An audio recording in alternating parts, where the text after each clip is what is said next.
On croit souvent comprendre les autres et les mobiles de leur comportement. C'est cette croyance qui justifie l'existence de l'histoire, de la sociologie, de la psychologie. La croyance selon laquelle on peut comprendre ce qui motive l'action des hommes.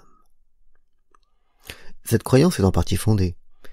Il est clair que tous les êtres humains partagent des émotions, des sentiments, des façons de faire qui justifient qu'on puisse croire comprendre ce qu'ils font. La peur, la colère, la compassion sont des choses communes et l'on comprend bien que de telles émotions étreignent collectivement des peuples et que la compréhension de ces émotions puisse conduire à comprendre la façon dont ces peuples, ces nations ont agi et réagi. Mais au-delà ou en deçà, est-ce que vraiment je peux comprendre la personne en face de moi? Serait-elle mon enfant ou serait-elle la personne que j'aime?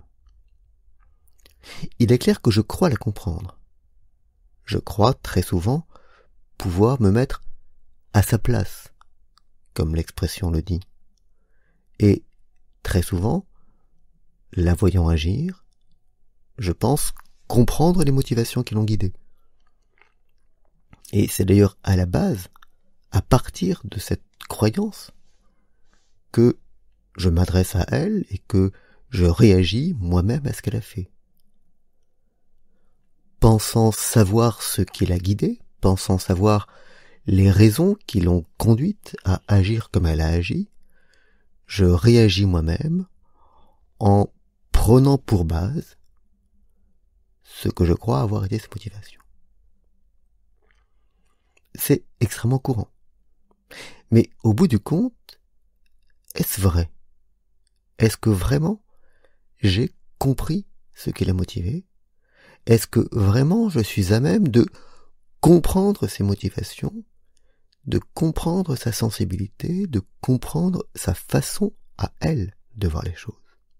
Il est clair, en fait, que dans la plupart des cas, sinon dans tous, quand je prétends savoir ce qui a traversé l'esprit de mon interlocuteur, je ne fais en fait que plaquer sur lui ce qui aurait été ma propre réaction si j'avais été à sa place. Comme le dit fort justement l'expression, je me mets à sa place, mais je me mets à sa place. Je ne la mets pas, elle, à sa place. C'est moi que je mets à sa place, et effectivement, je sais peut-être ce que j'aurais fait si j'avais été dans la situation où elle était. Mais ça n'est que moi que j'analyse.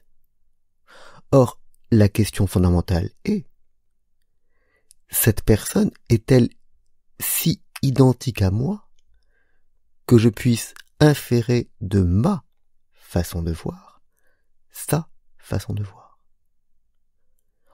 Or là, justement, rien n'est moins clair. C'est évident dans le cas des reproches et des critiques qu'on peut adresser à une personne, serait-elle celle qu'on aime? Le plus souvent, on se croit fondé à exprimer cette critique parce que on croit savoir ce qui l'a motivée. On croit savoir pourquoi elle a agi ainsi. Mais en fait, on ne fait que lui reprocher les motivations qui nous auraient guidés si nous avions été à sa place. Mais on ne sait pas ce qu'elle a fait. On ne sait pas ce qui a traversé son esprit. Et ce qu'on fait, au bout du compte, ça n'est que plaquer notre propre façon de voir, notre propre réaction sur sa vie et son action. Et c'est pourquoi les reproches et les critiques sont souvent si mal fondés. Parce que la seule chose réelle et totalement concrète qu'ils expriment sont en fait notre propre façon de voir. Typiquement, lorsqu'on fait un reproche à quelqu'un et qu'on fait un reproche qui met en cause une émotion négative, ou un sentiment négatif, ou un défaut. Typiquement, ce sont nos propres défauts qu'on expose ainsi sur la place publique. Quand je reproche à quelqu'un d'avoir agi par pingrerie, c'est parce que, au bout du compte, je sais que moi, j'aurais agi par pingrerie. Quand je reproche à quelqu'un d'avoir agi par paresse, eh bien le plus souvent, c'est parce que je sais que, ayant été à sa place, j'aurais agi par paresse. Mais, au fond, est-ce réellement le cas? Pour que cela soit sûr, il faudrait que la personne en face de moi soit comme moi. Et, quand même, l'âge aidant, on finit par se rendre compte que, non, nous sommes différents les uns des autres. Nous partageons des émotions communes, encore une fois, je l'ai dit au début, mais en dehors de cela, nous sommes radicalement différents les uns des autres. Et c'est pour ça que les reproches sont le plus souvent inutiles. Ils ne font qu'exposer notre façon de voir, nos défauts, nos limitations, et ils nous donnent bonne conscience à mauvais escient. Ils ne servent à rien, entretiennent de malentendus, et comme nous croyons savoir des choses, ils nous poussent à ne pas analyser les choses plus loin. Voilà. En fait, on ne peut pas savoir ce qui se passe dans la tête des autres.